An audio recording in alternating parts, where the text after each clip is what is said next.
오늘 우리에게 주신 하나님의 말씀은 창세기 5장 21절에서 32절입니다.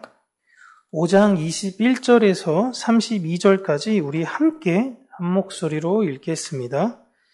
에녹은 65세에 무드셀라를 낳았고 무드셀라를 낳은 후 300년을 하나님과 동행하며 자녀들을 낳았으며 그는 365세를 살았더라.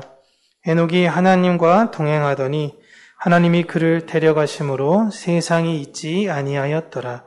무드셀라는 187세에 라멕을 낳았고 라멕을 낳은 후 782년을 지내며 자녀를 낳았으며 그는 969세를 살고 죽었더라.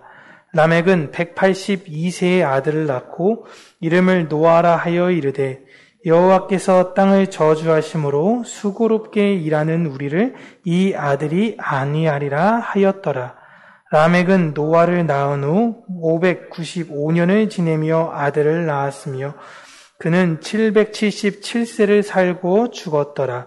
노아는 500세 된 후에 셈과 함과 야벳을 낳았더라. 아멘. 오늘은 죽음에 관하여 함께 여러분들과 나누도록 하겠습니다.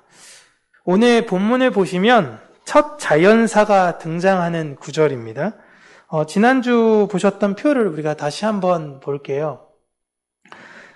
죽음의 본격적인 등장이 언제부터 시작이 됐냐라고 연대기를 보시면 아담이 930년에 돌아가시잖아요. 근데 930년까지 그러니까 노아 전까지는 라멕 때까지는 다 살아있다가 라멕 때 비롯 이제 죽음이 등장하기 시작합니다. 그 전까지 죽음은 누군가에 의해서 물리적인 타격에 의해서만 발생이 됐어요. 누군가 누구에게 이게 해코지를 해서만이 사람이 죽는 그 상황이었습니다. 그래서 인간이 늙어 죽는다라는 것 자체를 상상하지 못했어요. 에녹만이 무드셀라가 죽고 난 후에 죽음이 올 것이다 라는 것을 하나님으로부터 듣게 된 것입니다. 당시 대부분 사람들은 하나님께서 아담에게 너가 잘못했으니까 정령 죽으리라 라고 하신 명령은 거짓말이다 라고 생각을 했을 겁니다. 왜냐하면 죽음에 대해서 알려준 이는 사실상 하나님이 아니라 가인이었어요. 죽음은 이렇게 하지 죽는 거야 라는 거죠. 그래서 무드셀라마저도 아버지가 귀에 못이 박히도록 했던 이야기를 믿기보다는 자신의 아들 라멕, 자신의 아들은 그 시대에 가장 강하고 유명했던 그 라멕과 같이 되기를 바랬던 것입니다. 어차피 죽음이라는 것이 없다면 이 세상에서 강하고 멋있게 사는 게 좋잖아요. 그렇게 생각하고 있었을 때에 조상인 아담이 어느 날 갑자기 죽게 된 것입니다. 그리고 자신의 아버지인 에녹은 어느 날 거짓말같이 사라졌어요. 무드셀라를 비롯하여 셋의 자손들은 이제부터 본격적으로 하나님의 심판인 죽음이 무엇인지를 고민하게 된 것입니다. 사람이 이렇게도 죽네? 라는 거죠. 그리고 그 죽음은 예측할 수가 없게 되면서요, 사람들을 더 불안하게 만들었습니다. 어떤 분은 930세에 돌아가시고, 어떤 분은 912세에 돌아가시고, 다 돌아가시는 시기가 다르니까, 한 900년쯤 살면 죽어. 이러면 예측이라도 할 텐데, 전혀 예측이 안 되는 것이에요. 그렇게 사람들이 죽는다라는 소식이 이곳저곳에서 계속적으로 들리게 된 것입니다. 여러분 성경 이렇게 쭉 보시면 아시겠지만 여기 아들의 이름이 이렇게 한 명만 나오니까요. 900년 살면서 아이를 한 명만 낳았다라고 생각하시면 안 돼요. 그렇게 생각도 안 하시겠지만 그렇게 생각하시는 분이 가끔 계시더라고요. 아담은 셋만 낳은 게 아닙니다. 셋도 에노스만 낳은 게 아니에요. 그러니까 이들이 왜 여기 적힌 건요. 여자의 후손으로서 대표성을 가진 상징적 인물로 기록이 된 것입니다. 그러니까 여자의 후손의 계승자인 거죠. 성경은 여러분 복음을 이해하는 데 필요한 것만 적어 놓습니다. 아담 족보만 다 적혀도 여러분 10대만 해도 이거 넘어가요, 책이. 그렇게 적을 필요가 없이 복음을 이해하는 데 필요한 것만 적어 놓는데요. 자꾸 성경에 대해서 트집 잡으려고 하는 분들이 가인이 분명히 쫓겨났는데 여자도 없이 어떻게 애를 낳았냐라고 이야기하면서 성경은 거짓말이다라고 주장을 합니다. 여러분, 성경은 우리의 궁금증을 풀어주기 위해서 주신 책이 아니라 복음을 설명하기 위해서 주신 책이에요. 그러니까 내가 이게 궁금해. 성경에 어떻게 나와 있지? 말하지 않는 것이 굉장히 많이 있습니다. 나중에 노아의 방주에 대해서 이야기하겠지만 야, 그 많은 동물들이 어떻게 그 안에 다 들어갔냐? 라고 가지고도 논란이 되잖아요. 그렇다면 여러분, 에덴 동산에 있었을 때에 에덴 동산을 하나님께서 따로 구분 지으셨죠? 다른 지역에는 동물이 있었을까요? 없었을까요? 식물이 있었을까요? 없었을까요? 이게 안 나왔어요, 성경에. 아담은 그냥 쫓겨납니다. 그 뒤로 땅이 저주를 받죠. 땅이 저주를 받았다라는 건 땅에게 어떤 축복이 에덴 동산 밖에도 유효했다는 이야기인데 그 유효된 복이 그들도 차단됐다라는 의미예요. 그러니까 밖에 그렇다면 식물과 동물이 있었냐? 근데 성경은 기록되지 않죠. 그게 안 중요하기 때문에 그런 거예요. 그와 똑같은 것입니다. 성경에서 이야기하고 싶었던 건 아담으로 인해 모든 땅이 저주를 받았고 죽음이 들어왔고 이젠 영원히 살 수 없다. 그게 끝이에요. 하와가 셋을 낳은 이후로 아이를 못 낳는 것이 아니라 기록되지 않았을 뿐입니다. 우리는 성경에서 내 궁금증을 풀어내는 어떤 백과사전으로 이해하는 것이 아니라 복음을 읽어내셔야 되는 거예요. 이게 정말 중요해요. 여러분, 사람은 이때까지만 해도요, 아담께서 돌아가시기 전까지만 해도 계속 늘어나는 줄만 알았습니다. 근데 아담이 죽고 난 이후부터는요, 기하급수적으로 이제 사람이 죽기 시작하는 거예요. 그게 라멕의 때부터입니다. 그때에 사람들에게 죽음의 공포가 일어나게 되죠. 그러면 그 죽음의 공포가 일어나게 될 때 사람들이 중심으로 내 마음으로 하나님께 회개하고 하나님, 내가 생명으로 얻을 수 있는 방법을 알려주세요 라고 하나님께 돌아가야 되잖아요. 에녹이 그렇게 살았잖아요. 근데 사람들이 대다수가 안 그런 것입니다. 그래서 하나님이 그 상황 가운데서 에녹만 따로 데려가시는 거예요. 그러니까 사람들이 이제 더 혼란스러운 거예요. 어떤 사람은 늙어 죽는데요. 어떤 사람은 갑자기 사라지는 거예요. 이러니까 마치 에녹은 구원받은 사람 같고 그냥 늙어 죽은 사람들은 저주받은 것 같은 겁니다. 그런데 그 뒤로 사람들이 계속 애쓰는데도 에녹 같은 사람이 등장하지 않는 거예요. 심지어 에녹은 보시면 알겠지만, 이 표를 보시면 알겠지만 셋보다 먼저 이 세상을 떠납니다. 아담이 죽고 조금 있다가 에녹이 먼저 가요. 그리고 사람들은 계속 죽어요. 그 불안함 때문에 사람들은 에녹처럼 되려고 애를 쓰는 사람도 분명히 많이 있었을 거예요. 그런데 다시 한번 말씀드리지만 에녹처럼 아무도 되지 않았습니다. 그러자 사람들의 취한 태도는 자신의 원래 모습대로 돌아가는 거였어요. 그리고 아담의 죽음 이후로 700년이 더 지난 후에 모든 이들에게 죽음이 내려집니다.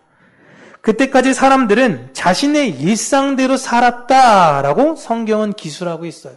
결혼도 하고 농사도 짓고 그냥 그렇게 평범하게 그냥 산 거예요. 라멕의 때부터는 이젠 삶과 죽음의 공존의 시대가 열렸습니다. 라멕 또한 하나님의 계시로 이 세상에서 유명한 사람, 명예로운 사람이 되는 것이 중요한 것이 아님을 알았어요. 이름은 라멕인데 이게 중요한 것이 아니구나. 그래서 자신의 아들의 때에 이 땅에 안식을 주겠다라는 하나님의 계시를 받게 됩니다. 그래서 아들의 이름을 안식을 가진 자, 안식을 주러 온 자라는 의미의 노아라고 짓죠. 그리고 라멕은 홍수가 이르기 전에 먼저 죽게 됩니다. 공교롭게도 몇 세에 돌아가세요? 777세에. 계시록에 666이라는 수가 나오는데요. 666은 안식에 들어가지 못하는 자들이라고 제가 계시록에서 설계드렸는데 777은 완전한 안식으로 들어간 사람으로 표시되는 거예요. 그가 누구냐면 라멕이다라는 것입니다. 그동안 우리가 성경을 읽으면서 사실 에노스 여기부터 라멕까지는 사실 별로 안 중요한 분들 아닙니까? 야렛? 야, 처음 들어본 이름 아니야? 마하랄레. 이런 이름들 잘 안 중요한 건데, 이 한 분 한 분이 굉장히 중요한 거예요. 누가 볼 때는 라멕은 요절한 사람입니다. 보통 900살까지, 일찍 죽어야 800대 후반인데 777세까지밖에 못 살았으니까 요절한 거예요. 그리고 최초로 아들이 아버지보다 먼저 죽었습니다. 살해당한 거 제외하고요. 그의 죽음은 여러분 세상에서는 손가락질 받고 저주받았다라고 이야기할진 모르겠지만 하나님께서 이 땅의 수고가 끝난 복으로 그에게 선물로 주신 것입니다. 무두셀라는 아버지였던 에녹의 삶이 사실 못마땅했어요. 그래서 자신의 자녀는 이 세상에서 멋진 사람이 되기를 바랬습니다. 맨날 예배만 드려. 맨날 하나님. 말만 하면은 하나님의 뜻대로. 하나님과 동행해야 돼. 얘야, 너는 그렇게 살아야 된다. 너무 지겨운 거예요. 도대체 언제까지 저렇게 답답해, 우리 아빠. 그래서 세상을 부러워해서 아들의 이름은 그렇게 지었잖아요. 그런데 하나님께서는 세상을 부러워했던, 하나님 보시기엔 좀 옳지 않아 보였던 무드셀라를 데려간 것이 아니라 하나님과 동행했던 에녹과 라멕을 일찍 데려가십니다. 어떤 이는 이 무드셀라가 사신 날 보세요. 969세예요. 야, 거의 1000년 동안 사신 분 아닙니까? 거의 이분의 삶은 로마의 전성기와 같은 거예요. 야, 내가 로마 처음 시작할 때 거의 마지막 망할 때까지 모든 역사를 한꺼번에 보고 있는 정도의 분인데, 그래서 많은 분들이 이걸 부러워하죠. 야, 969세? 그래서 어떤 프로젝트, 인간 생명 연장의 프로젝트 이름도 무드셀라 프로젝트. 그럼 969세까지 한번 살아보자라는 건데요. 그의 인생은 세상의 힘을 점점 버려가며 하나님과의 동행을 배운 힘겨운 삶이었습니다.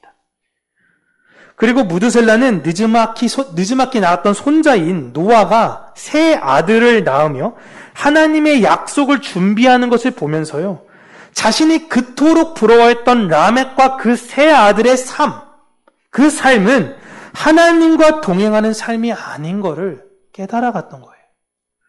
그리고 무드셀라가 죽던 그 해에 하나님의 약속대로 하늘의 문이 열리면서 이 땅에 처음 보는 비라는 것이 내리기 시작한 것입니다.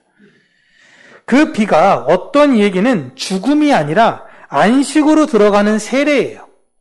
하늘에서 비가 내려가지고 누군가는 그걸 세례를 받은 겁니다. 그렇지만 그렇지 못한 이들에게는 하나님의 약속이 이루어진 거예요. 정령 죽으리라. 근데 그게 완성된 건 아니죠. 하나님께서 말씀하신 최종적 정령 죽으리라라는 명령은 예수님께서 다시 오신 그날 이루어지는 겁니다. 하나님의 자손들은 이 땅에서 아무도 없이 소돔과 고모라와 같이 이 땅에 죽음이 내려지는 거예요. 그걸 간접적으로 노아 때에 한번 보여주신 거예요. 그 이후로도 이제 우리가 창세기 이후에 노아의 가정에 대해서 좀 다르겠지만, 노아가 하나님께 죽음에 관련된 계시를 받고 방주를 만들 때에도 이 노아의 삶을 가만히 보시면 방주에 만드는 것만 전념하면서 살지 않았습니다. 노아는 양육도 하고 가정도 돌보고 방주까지 만들었어요.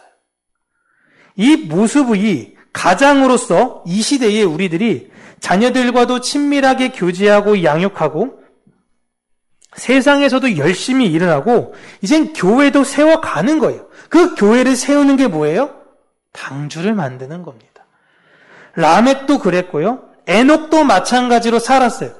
각자 자기의 위치에서 하나님과 동행하며 산 것입니다. 그것이 노아는 방주를 지었다라는 거예요.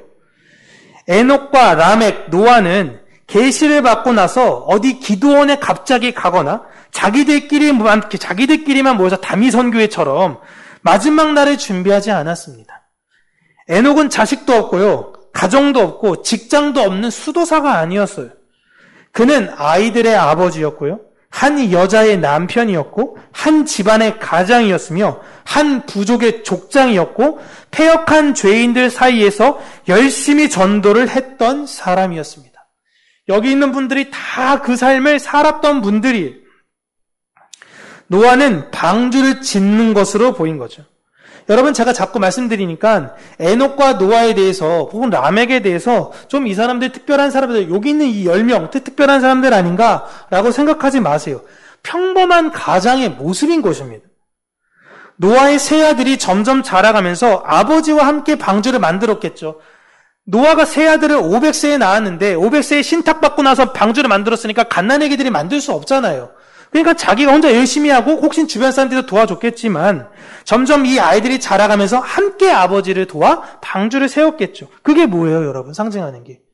교회를 함께 세워가는 거예요. 우리가 노아가 돼서 어떤 자녀들을, 예수 그리스도, 작은 예수들을 이 세상에 낳을 때 이들이 처음에는 자꾸 양육되어지고 가니까 처음에는 그냥 양육만 되어줘야죠. 근데 이들이 나중에 자라고 나서 어떻게 되는 거예요?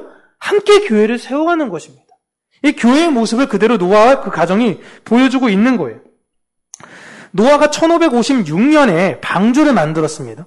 방주를 만들었는데 그때 보시면 여기서 500 더하면 되거든요. 1556년에 1600년대에 두 분이 돌아가셨어요. 그 전분들은 다 그냥 1400년대까지 다 돌아가셨고요. 그때 라멕과 무드셀라가 함께 살아 계셔서 아주 극소수 사람들만이 노아를 돕고 마지막 날에는요, 방주를 도와줬던 이들은 다 먼저 하나님이 데려가시고 교회를 함께 세웠던 이들을 먼저 다 데려가시고 마지막 노아의 가정만 그 방주에 들어감으로 문이 닫히고 비가 내린 것입니다. 그 노아와 사람들이 함께 방주를 만드는 것이 지금 여러분 대단한 것이 아니라 교회를 세워가는 거예요. 당시 사람들은 노아의 행위를 이해하지 못했습니다. 지금도 이 세상에서 우리들을 바라보면서요, 교회 헌금하는 거, 매주 교회 가는 거, 새벽 예배, 수요 예배, 선교? 이런 거 이해 못합니다, 여러분. 여러분, 심지어 선교 나가는 그 비용보다요, 여행 가는 비용이 더 싸요. 어디 갔어? 예를 들어 태국, 미얀마, 이런 데 선교하러 갔어. 그럼 여행 가면, 싸게 가면 한 5, 60만 원에도 갈 수 있거든요? 선교 가면 얼마? 120만 원이야. 왜 가? 가서 뭐해? 맛있는 거 먹고? 아니, 그냥 열심히 복음 전해. 진짜 이해 못해요. 진짜. 그런 취급 당해요, 저희들은. 그게 당연한 거예요. 예수님 다시 오시는 것을 여전히 이 세대는 믿지 못합니다. 그리고 여러분, 조금만 소문과 난리가 일어나면요, 이때처럼 라멕 때에 아담이 죽었던 것처럼 특이한 현상이 일어나게 되면요, 다시 일지적으로 하나님을 찾아가요. 일본에 또 다시 10년 만에 거대 지진이 왔다. 중국이 어떻게 됐다. 이런 얘기 듣고 우리 주변에서 그런 일이 일어나게 되면요, 다 사람들이 그렇게 됩니다. 여러분, 간접적으로 우리 몸이 아파 보세요. 그동안 내가 뭔가 하나님 앞에 잘못한 것이 있나? 대번 생각이 나요. 그래서 하나님께 달려가서 눈물 흘리며 살려달라 그래요. 그게 우리의 모습이에요. 그런데 하나님께서 살려주시잖아요? 그럼 어떻게 됩니까? 세상 등지고 십자가만 바라보겠습니다. 그렇게 되든가요? 아니더라고요. 여전히 골프 치러 다니세요. 여전히 주일날 해외여행 다니세요. 살려주시면 일상과 똑같아요. 이 세대가 그 세대였어요. 그런 이 세상의 모습을 이미 창세기 5장에 우리가 성경 읽으면서 이거 지겨워, 6장 넘어가야지 하면서 그냥 넘어갔던 그게 이 내용을 다 함의하고 있던 것입니다. 여자의 후손을 낳고 하나님의 약속을 믿으며 방주를 짓는 사람들은 이 땅에 일어나는 어떤 현상에 마음을 빼앗기고 불안해하며 살지 않습니다. 이 땅에서 그냥 하나님 나라의 원리대로 살아가는 거예요. 무슨 일이 일어났대? 어떻게 된대? 우리나라가 막 망하게 된대? 난 모르니까 그거에 대해서 왜 내가 불안해? 하나님께서 뜻하신 바 일하시고자 하는 뜻이 있으시겠지. 난 그거 믿어. 내가 해야 되는 건 오늘 내가 하나님과 동행하는 게 중요한 거예요. 그래서 그들은요, 이 땅의 삶이 힘들고 외로워요. 다 그렇게 안 사니까. 여러분, 우리는 이 땅에서 죽음 때문에 두려워하며 사는 것이 아니라 죽음을 넘어선 사람들인 것입니다. 많은 이들이 에녹에 대해서 이야기하면서 무드셀라처럼 오래 살고 싶어요. 에녹처럼 안 죽고 하늘나라 가고 싶어요. 이런 이야기 진짜 많이 합니다.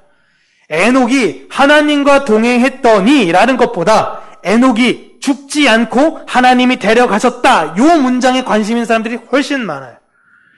그리고 난 어떻게 하면 에녹처럼 죽음을 보지 않고 승천할 수 있지? 내가 그런 믿음을 가질 수 있지? 라는 걸 고민합니다. 요때 그 고민했다니까요. 에녹이 사라지고 나서 죽음이 오고 에녹이 사라지고 나니까 우리들은 어떻게 하면 안 죽고 갈 수 있지? 이 생각을 요때 다 하는 거예요. 왜 그렇습니까? 사람들이. 죽음이 무서워서 그런 거예요. 죽음이.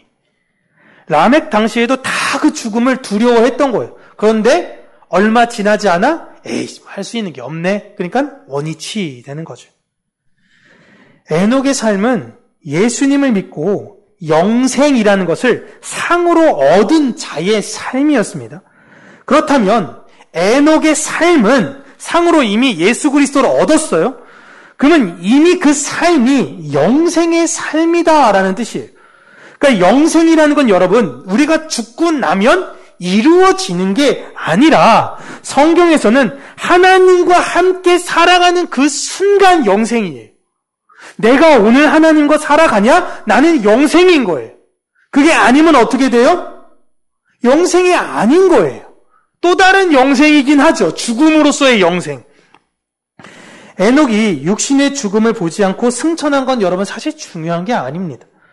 성도에게 있어서 육신의 죽음이라는 거는요, 하늘나라로 통과하는 그냥 문이에요. 제가 말씀드리잖아요. 눈 감았다 뜨면 그냥 끝인 거라고. 그래서 육신의 죽음이라는 것은 성도에게 있어서 큰 문제가 여러분 아닙니다. 다시 한번 말씀드리면 남겨지신 분들이 문제예요. 예? 내가 너무 사랑하고 너무 의지하고 참 기둥 같던 우리 교회에 참 거목 같던 그분이 그냥 돌아가셨어. 그럼 마음이 헛헛하죠. 안 그러겠습니까? 야, 잘 죽었어 그 사람. 이러지 않을 거 아닙니까? 예? 그 목사 꼴보기 싫었는데 진짜 빨리 새로운 목사님 오셔가지고 우리 교회가 좀 약간 이렇게 그게 얼마나 비극이에요 여러분.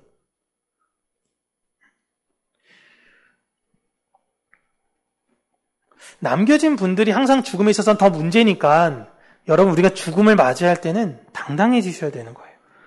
정말 중요한 거는 성도가 지금 이 역사 속에서 하나님의 뜻을 분별해서 우리 죽음 그 뒤에 있는 영생의 삶을 내가 오늘 살고 있는가라는 것입니다.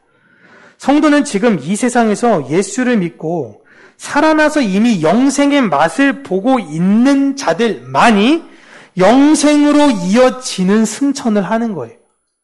에녹의 목적은 승천이 목적이 아니었어요. 하나님과 동행했더니 하나님이 넌 여기 있나 똑같으니까 그냥 데리고 가시는 거예요. 이게 중요한 거예요.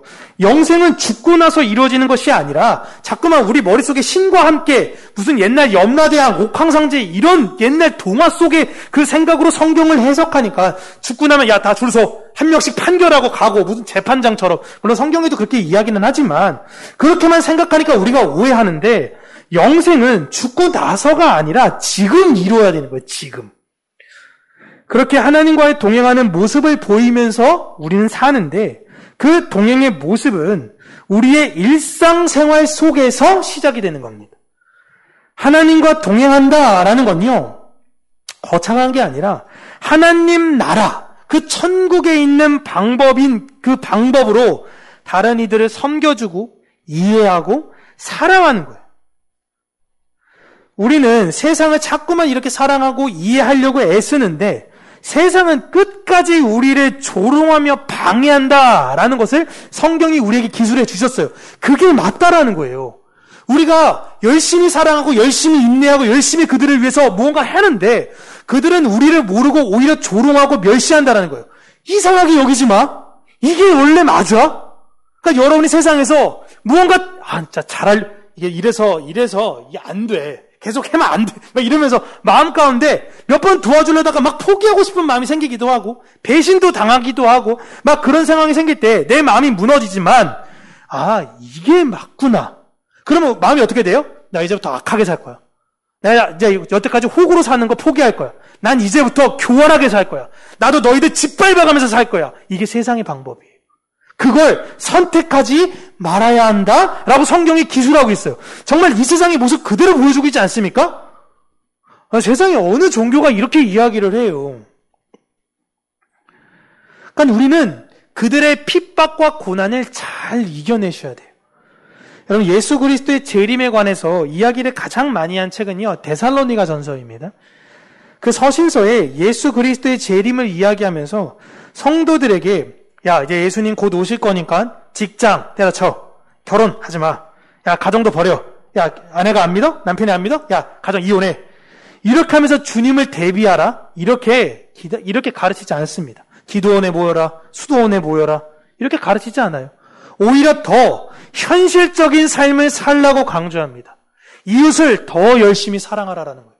주님이 오신다는데? 그럼 내가 뭘 준비해? 일반적인 사람들은 마치 그가 오실 왕이 행차하신다라고 준비하는 것처럼 행차한다면 하나님이 원하는 건 그게 아니야. 있는 모습 그대로 오늘 살아가라는 거예요. 여러분, 영생은 현실입니다. 에녹은 무드셀라를 낳고 300년의 자식을 낳으며 하나님과 동행했다라는 것은 하나님과 동행하는 삶이란 이미 일상 속에서 시작이 돼서 영생으로 연결이 되어진다는 걸 잊으시면 안 돼요. 라멕도 그 소망을 가지고 살았던 거예요. 죽음이라는 건 이 땅에서의 우리 성도들에게는 그냥 직장에서의 은퇴와 똑같습니다. 앞으로 여러분에게 직장 잘리면 왜 불안해요? 내 노후가 보장이 안 됐으니까. 근데 여러분 직장 관두는데 연금 매달 500씩. 아, 이거 언제 그만두나? 이거 지겨워 죽겠는데 어떻게 잘리지? 이 생각밖에 안 하는 거예요. 빨리 끝내고 싶은 거예요. 내가 그게 보장이 된 게 아는데.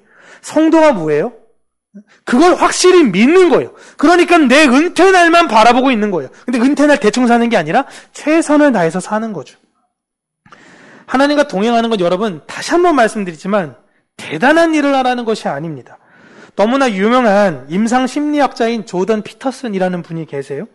이분이 큰 꿈을 꾸며 쫓아가는 청년들에게 했던 말이 있습니다. 막 청년들이 자기한테 와가지고 얘기하는 거 보면 막 원대한 꿈, 나는 막 그린피스 가서 고래들의 막 그런 생명이라든지 뭐 미국을 뒤집어 엎는 막 이런 얘기를 할 때 그분이 했던 굉장히 유명한 말이 뭐냐면 네 방부터 치워라 해요. 이 말은 네 방도 제대로 치우지 못하는 사람이 무슨 원대한 꿈을 찾아 나가겠다고 설쳐대냐라는 거예요.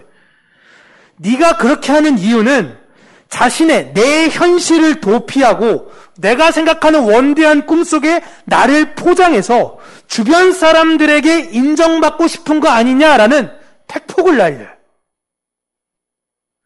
사실 여러분 이 말은 이분이 먼저 한 것이 아니라 이미 성경에서 이야기하고 있습니다. 그러니까 이게 너무 안타까운 게 오늘날 젊은이들이 이런 조던 피터슨 이런 뛰어난 어떤 학자들에게 자꾸만 몰려가는 이유가 너무 안타까워요. 성경에 다 나와 있거든요. 내용들이. 보세요. 마태복음 25장 21절입니다. 그 주인이 이르되 잘하였도다 착하고 충성된 종아 내가 적은 일에 충성하였음에 내가 많은 것을 내게 맡기리니 내 주인의 즐거움에 참여할지어다. 누가복음 16장 10절에 지극히 작은 것에 충성된 자는 큰 것에도 충성되고 지극히 작은 것에 불의한 자는 큰 것에 불의하니라. 아멘. 여기서 여러분 자꾸 착각하시는 게 내가 이런 허드렛 일을 하면 하나님이 나에게 원대한 무언가를 맡기시겠다라고 해서 교회에 와서 청소하고 이런 청년들도 제가 봤어요. 그의 목적은 뭐예요? 원대한 꿈이에요.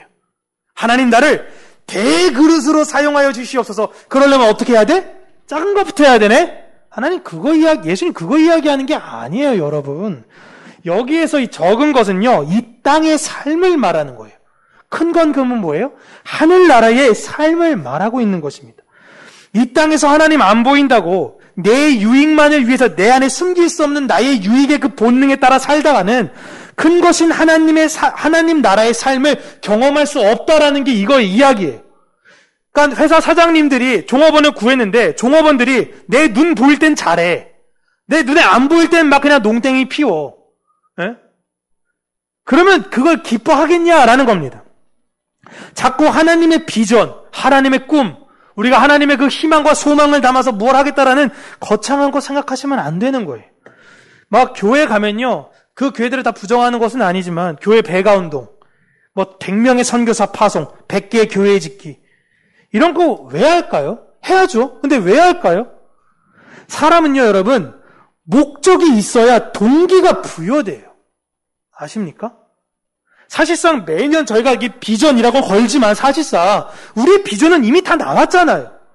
근데 이걸 걸어야 되는 이유는 목적이 있어야 동기가 생기기 때문에 그래요. 그 사람의 악함이에요. 그러니까 교회가 100개 교회, 그럼 100개 교회 세웠어요. 야, 여러분 교회 해체합니다. 100개 교회 끝났네요. 감사합니다. 하나님께 영광의 박수를. 교회 오늘부로 해체합니다. 다른 교회 나가세요. 안 와요? 1000개의 교회로 바뀌어요. 10,000개의 교회로 바뀌고요. 여러분 신앙은 그렇게 만들어지는 것이 아닙니다. 뭔가 자꾸만 미션을 줘가면서 이게 그레이드 시키려는 그런 것이 아니에요. 성경은 그렇게 말하지 않습니다. 교회는 오늘 지금 하나님과 동행하며 살라라고 이야기해요. 장차 올 그날을 우리는 전하면서 살아요. 우리 평강교회가 그렇게 살아요. 주님 뜻대로 살기를 원합니다. 오늘도 주님 뜻대로 살기를 원합니다. 근데 그렇게 교회가 살다 보면요. 어떤 교회는 선교사를 실제 100명을 파송하는 교회도 있을 거예요. 어떤 교회는 다른 교회 100개의 교회를 세우는 교회도 있을 거예요. 어떤 교회는 성도가 많이 늘어나는 교회도 있을 겁니다. 하나님 뜻대로 적은 일에 그냥 하나님의 그 마음을 가지고 이 땅에서 살아갔더니 그 천국의 아름다운 모습이 그 교회를 통해서 자꾸만 흘러나가는 거예요. 평강교회가 여러분 언제까지 지속될 거라 생각하십니까? 유명한 100년 전 그 교회들 보세요. 유럽의 그 교회들 보세요. 남아있는 교회가 어떻게 돼 있나요? 성 베드로 대성당?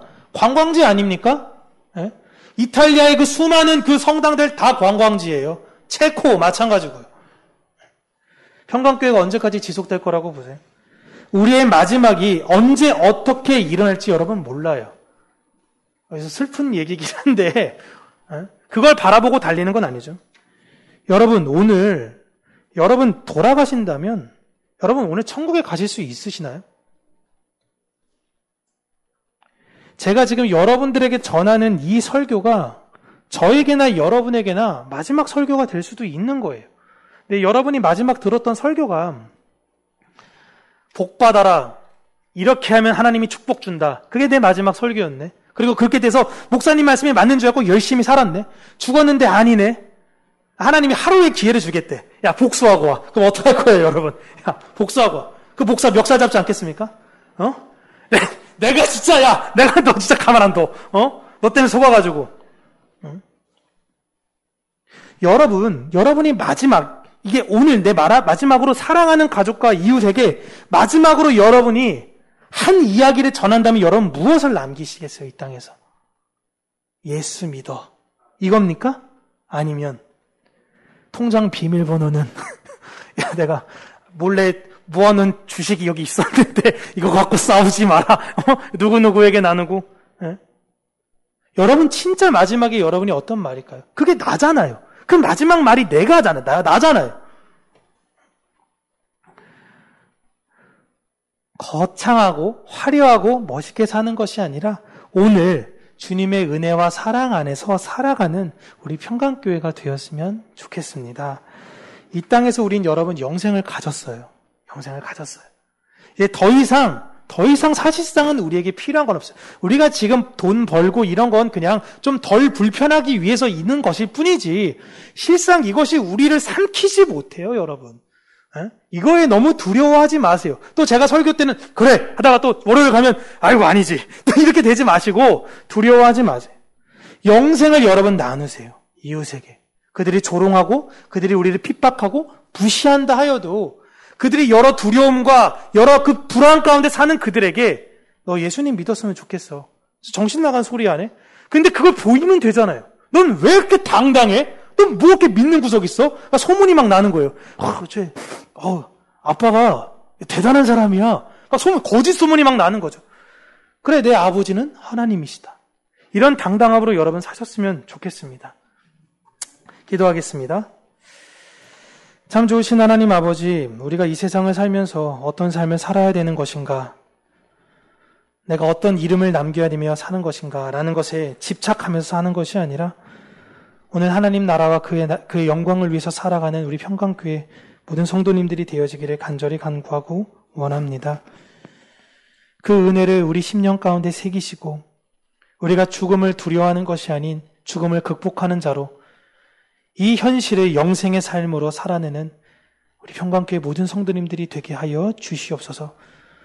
정말 은과 금은 우리에게 없거니와 우리에게 있는 것이 오직 그 나사렛 예수 그리스도라는 것이 되기를 우리가 소원합니다.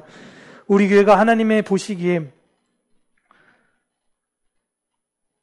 기쁨의 길을 걷는 그런 교회가 되게 하여 주시고 이웃을 참되게 사랑하며 하나님을 사랑하는 교회가 되게 하여 주시옵소서.